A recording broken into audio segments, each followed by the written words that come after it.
নমস্কার, আপনারা দেখছেন গ্লোব টিভি, সবার পাশে সবার সাথে। গ্লোব নিউজ নিয়ে এখন আমি সুপর্ণা রয়েছি আপনাদের সঙ্গে। এক নজরে দেখে নেব আজকের বিশেষ বিশেষ খবর।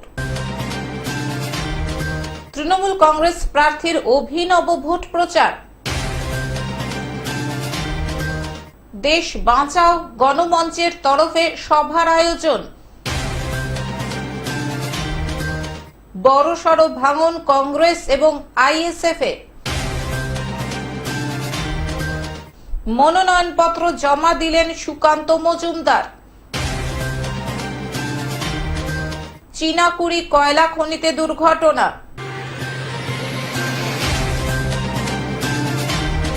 আসছে বিস্তারিত খবরে। তৃণমূল কংগ্রেস প্রার্থীর অভিনব ভোট প্রচার। হুগলির আরামবাগের তৃণমূল কংগ্রেস প্রার্থী মিতালি বাগের অভিনব ভোট প্রচার। তৃণমূল কংগ্রেস প্রার্থী মিতালি বাগ গোঘাট ১ নম্বর গ্রাম পঞ্চায়েতের ভাদুর গোপীনাথপুর অঞ্চলে কখনো হুড খোলা জিপে চেপে কখনো পদযাত্রা করে অভিনব ভোট প্রচার সারলেন। প্রচন্ড গরমকে উপেক্ষা করেই তিনি তৃণমূল কংগ্রেস নেতৃত্ব ও কর্মীদের সঙ্গে নিয়ে ভোট প্রচার করলেন।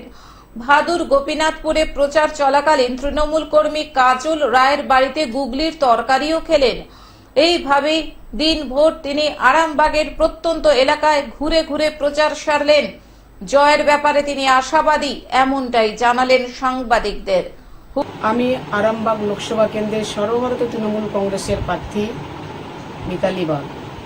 এবছর ফেব্রুয়ারিতে মাননীয় মুখ্যমন্ত্রী লক্ষ্মীর ভাণ্ডারের জন্য সাধারণ শ্রেণীর মহিলাদের জন্য 500 টাকা থেকে 1000 টাকা এবং এসসি এসটি শ্রেণীর মহিলাদের জন্য 1000 থেকে 1200 টাকা বাড়িয়েছেন। টাকা পৌঁছে গেছে বাংলার নারীদের কাছে।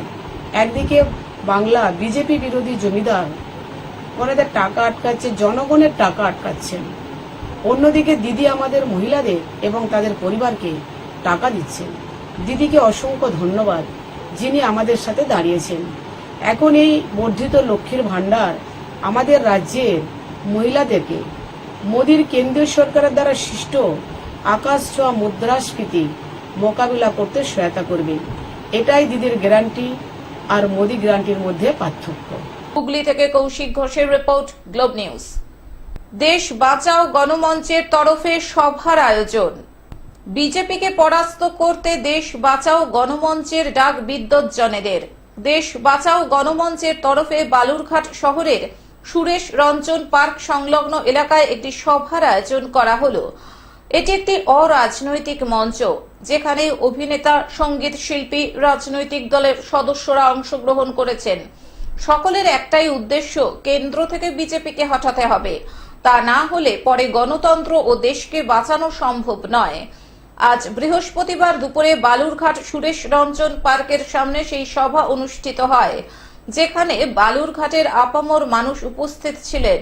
এই সভায় উপস্থিত ছিলেন দেশ বাঁচাও গণমঞ্চের অন্যতম আহ্বায়ক বর্ণালী মুখার্জি সহ অন্যান্য সদস্যরা। শুধু বালুরঘাট নয়, রাজ্য জুড়ে দেশ বাঁচাও গণমঞ্চের তরফে একাধিক সভা করা হচ্ছে। দেশ বাঁচাও গণমঞ্চ, তার মানে এটা যে বিভিন্ন সুশীল সমাজের বিভিন্ন মানুষ একসঙ্গে আমরা হয়েছি। সেখানে অভিনেতা আছেন, সেখানে গায়ক আছেন, এমনকি সেখানে রাজনৈতিক কর্মীও আছেন। আমাদের একটাই স্লোগান, নরেন্দ্র মোদী হটাও দেশ বাঁচাও।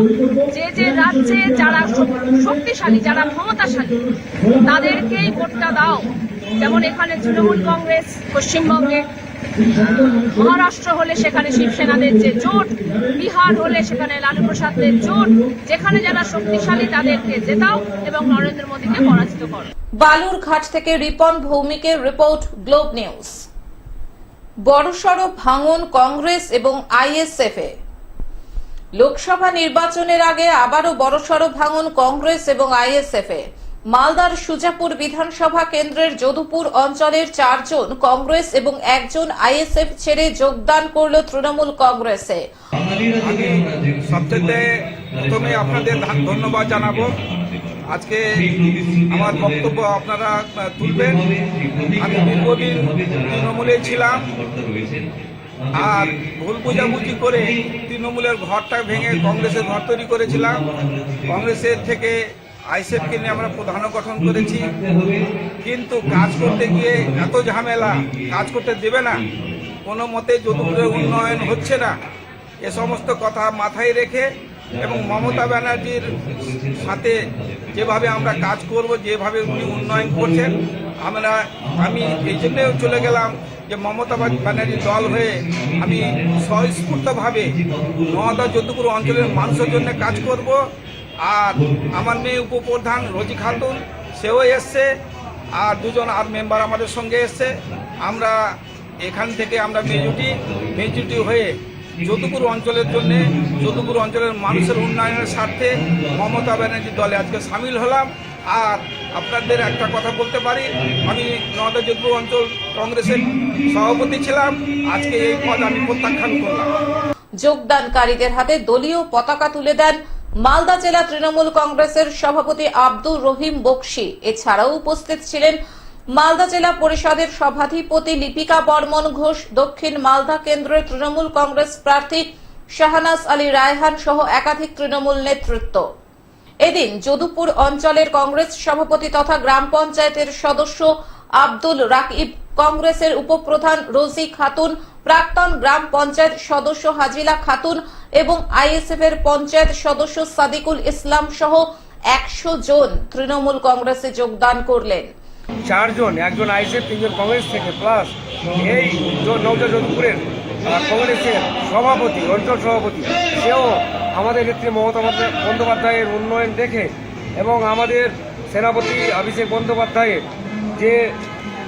যেভাবে পার্টিটাকে চালাচ্ছে সেইগুলো দেখে, যে স্বচ্ছ ভাবমূর্তি সব কিছু, যে তৃণমূল কংগ্রেসে সবাইকে সমান মর্যাদা দেওয়া হয়, সবাইকে সম্মান দেওয়া হয়, ছোট বড় অঞ্চল থেকে বুথ থেকে ব্লক সবাইকে একই রকমভাবে দেখা হয়। এখন বর্তমানে যে পার্টির যে গাইডলাইন্স সম্মান দেওয়া হয়, সেটা দেখেই আজকে নওদা যদুপুরে যেটা কংগ্রেস আর আইএসএফ এর বোর্ড রয়েছে, এখন পঞ্চায়েত রয়েছে বর্তমানে, কিন্তু ওরা 4 জন, 3 জন কংগ্রেস থেকে, 1 জন আইএসএফ থেকে আজকে যোগদান করবেন।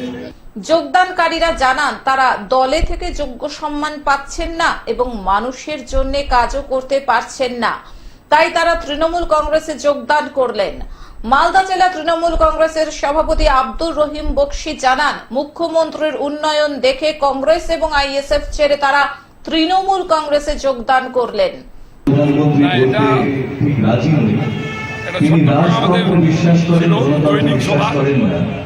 আমাদের কংগ্রেস থেকে কংগ্রেসের অঞ্চল সভাপতি নওদা যদুপুরে আর গ্রাম পঞ্চায়েত মেম্বার সাহেব, উপপ্রধান রোজিনা, আইএসএফ থেকে একজন মেম্বার এসছেন সাদিকুল, প্রচুর মানুষ কংগ্রেস থেকে আইএসএফ থেকে আমাদের সাথে যুক্ত হয়েছে। সেই কর্মসূচি আমাদের আলাদা কর্মসূচি ছিল, সেই কর্মসূচি আমরা পালিত করেছি। যে অনুষ্ঠানটা হচ্ছে সেটা কলকাতা থেকে একটা সাংস্কৃতিক মঞ্চের টিম, তারা মমতা ব্যানার্জির সমর্থনে নিজস্ব উদ্যোগের কর্মসূচি তারা করছে। সে কর্মসূচি এখন শুরু হয়েছে। এই মঞ্চ রাজনৈতিক মঞ্চ, এখন এই মঞ্চ তাদেরকে দিয়ে দেওয়া হয়েছে। সেখানে আমাদের কোনো কিছু নয়, তারা কর্মসূচিটা করছেন। তারা বিভিন্নভাবে মমতা ব্যানার্জির সমর্থনে প্রচার তারা করবে নিজের মতো করে। সেখানে আমাদের দলীয় কোনো কাজ সেখানে থাকছে না। আর যেটা আমাদের জয়নিং ছিল সেটা আলাদা পার্ট ছিল। আমরা আজকে যদুপুরের একটা বড় সংখ্যক কংগ্রেস এবং আইএসএফ এর লোককে আমাদের সাথে যুক্ত করতে পেরে আমরা খুব আনন্দিত।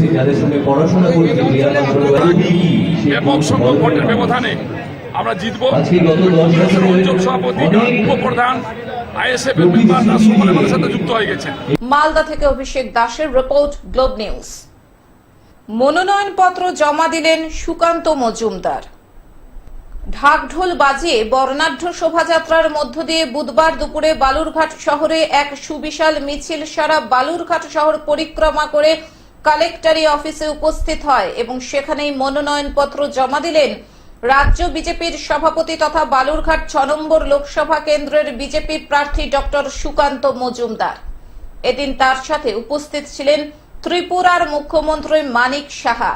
এদিন দুপুরে তিনি বালুরঘাট বিমানবন্দরে উপস্থিত হন এবং তাকে স্বাগত জানান সুকান্ত মজুমদার। এরপরই বালুরঘাট শহরের হিলি মোড়ে অবস্থিত বিজেপির দলীয় কার্যালয় থেকে এক সুবিশাল মিছিল সারা বালুরঘাট শহর পরিক্রমা করে কালেক্টরি অফিসে এসে উপস্থিত হয় এবং সেখানেই বিজেপির অন্যান্য নেতৃত্বদের উপস্থিতিতে মনোনয়নপত্র জমা দেন সুকান্ত মজুমদার। উপস্থিত ছিলেন ত্রিপুরার মুখ্যমন্ত্রী মানিক সাহা, বালুরঘাটের বিজেপির বিধায়ক ডক্টর অশোক কুমার লাহিড়ী, জেলা বিজেপির সভাপতি স্বরূপ চৌধুরী, গঙ্গারামপুর বিধানসভার বিজেপির বিধায়ক সত্যেন্দ্রনাথ রায় সহ বিজেপির এক ঝাঁক বিশিষ্ট নেতৃত্ব। বিপুল ভোটে আমরা এই সিট মাননীয় প্রধানমন্ত্রী শ্রী নরেন্দ্র মোদীকে আর একবার উপহার দেব। গতবার আমরা দিয়েছি, এবারও বিপুল ভোটে দিব। আপনারা নমিনেশনে মানুষের উচ্ছ্বাস, মানুষের উৎসাহ এবং মানুষের সংখ্যা, অংশগ্রহণ আপনারা সকলে দেখেছেন। আজকে আমাদের ত্রিপুরার মুখ্যমন্ত্রী মাননীয় শ্রী ডক্টর মানিক সাহা, তিনিও আমাদের সাথে ছিলেন। এটা আমাদের চরম সৌভাগ্য। যেরকম বিজেপিতেই হয়তো হয় যে একদিনের নোটিশে একজন মুখ্যমন্ত্রী এত কষ্ট করে এত দূরে উড়ে আসতে পারে, এবং আজকে নমিনেশনে পুরোটাই উনি থাকলেন এবং পায়ে হাঁটলেন। এতটা পথ এই রোদের মধ্যে পায়ে হাঁটলেন, এটা বিজেপিতেই সম্ভব। সেজন্য ডক্টর মানিক সাহাকে আমি আমার তরফ থেকে অসংখ্য ধন্যবাদ জানাই। ছিলেন তাদেরকেও আমি ধন্যবাদ জানাই। সুকান্তবাবু, আজকে র্যালিতে আপনি একটা ট্রেনের ট্যাবলো রেখেছেন, এর মাধ্যমে কি বার্তা দিবেন? দেখুন, আমরা যেটা করি সেটাই আমরা রাখি। আমরা শিয়ালদা বালুরঘাট ট্রেন, যেটা এই জেলার বহুদিনের আশা ছিল, আমরা সেটাকে করেছি।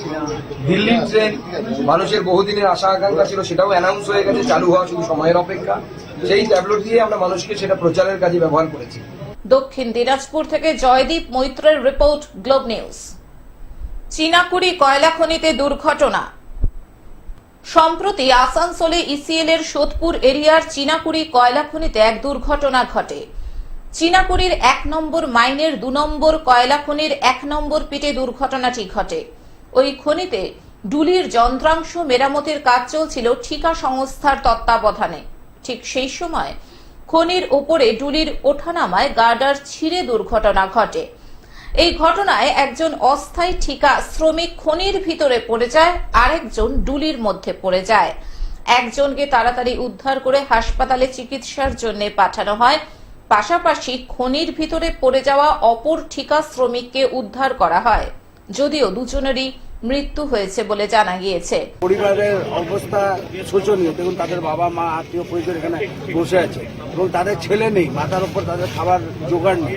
আমরা দাবি করতে এসেছি ইসিএল কর্তৃপক্ষের কাছে যে তারা যাতে তাদের জন্য সুবিচার করে, তাদের ন্যূনতম যে পাওনা গণ্ডা আছে সেটা বুঝিয়ে দেওয়া এবং তাদের বাড়ির থেকে একজনের চাকরির ব্যবস্থা করে। ইসিএল কর্তৃপক্ষের সাথে কথা হয়েছে, তারা পেপার রেডি করছেন বলেছেন। আমরা ততক্ষণ অবধি এখানে বসে থাকবো যতক্ষণ পর্যন্ত না ক্ষতিপূরণ এবং চাকরির ব্যবস্থা সম্পূর্ণ আমরা 100% প্রতিশ্রুতিটাকে পূর্ণ হতে দিচ্ছি। ততক্ষণ পর্যন্ত আমরা এখানে বসে থাকবো এবং এটা সম্পূর্ণ করে তবে আমরা। ঘটনার জেরে কলিয়ারির শ্রমিকেরা ও খনি শ্রমিক সংগঠনের নেতৃত্বরা উপস্থিত হয়। একই সাথে কর্মরত অবস্থায় মৃত শ্রমিকদের পরিবারকে ক্ষতিপূরণের দাবিও জানানো হয়। मुद्दा तो आप लोग के सामने में, आप लोग चतुर्थ स्तंभ, आप लोग हम लोग से बेहतर जानते हैं। कल जो घटना हुई है उसके माध्यम से हम लोग जानना, ये बतलाना चाह रहे हैं कि जो लोग मारे गए हैं उन लोग को उचित कंपनसेशन मिले, क्योंकि परिवार का एक दीपक, जगमगाता हुआ दीपक बुझ गया है। उस परिवार का कैसे भरण पोषण होगा, वो परिवार कैसे चलेगा, इसकी चिंता के लिए हम लोग बैठे हुए हैं। उन लोग को उचित कंपनसेशन मिले, उसकी हम लोग मांग कर रहे हैं। খনি শ্রমিক সংগঠনের পক্ষ থেকে দাবি করা হয় শ্রমিকদের নিরাপত্তার বিষয়টি সুনিশ্চিত করতে হবে। বাড়ির লোকের সাথে কথা বলতে বললে তারপর আমরা যা চাইবো। ম্যানেজমেন্ট তো নেই এখনো বাড়ির লোকের সঙ্গে কথা হয়নি। বাড়ির লোক আসছে, একজন আছে, আরেকজন আসছে, বাবা আছে। বাড়ির লোকজনের সাথে কথা বলবে, গ্রামের লোকের সাথে কথা বলবে, তারা যা চাইবে সেটাই আমরা করবো। আসানসোল থেকে সৌমিত্র গাঙ্গুলির রিপোর্ট, গ্লোব নিউজ। এখন থেকে গ্লোব টিভি দেখুন আপনার স্মার্টফোনেও। গুগল প্লে স্টোর অথবা অ্যাপল স্টোর থেকে ডাউনলোড করুন গ্লোব টিভি লাইভ অ্যাপ এবং জিও টিভি অ্যাপ। এছাড়াও জিও ফাইবারেও গ্লোব টিভি দেখুন 1457 নম্বরে। আজকের মতন গ্লোব নিউজ এখন এই পর্যন্তই। দেখতে থাকুন গ্লোব টিভি, সবার পাশে সবার সাথে। নমস্কার।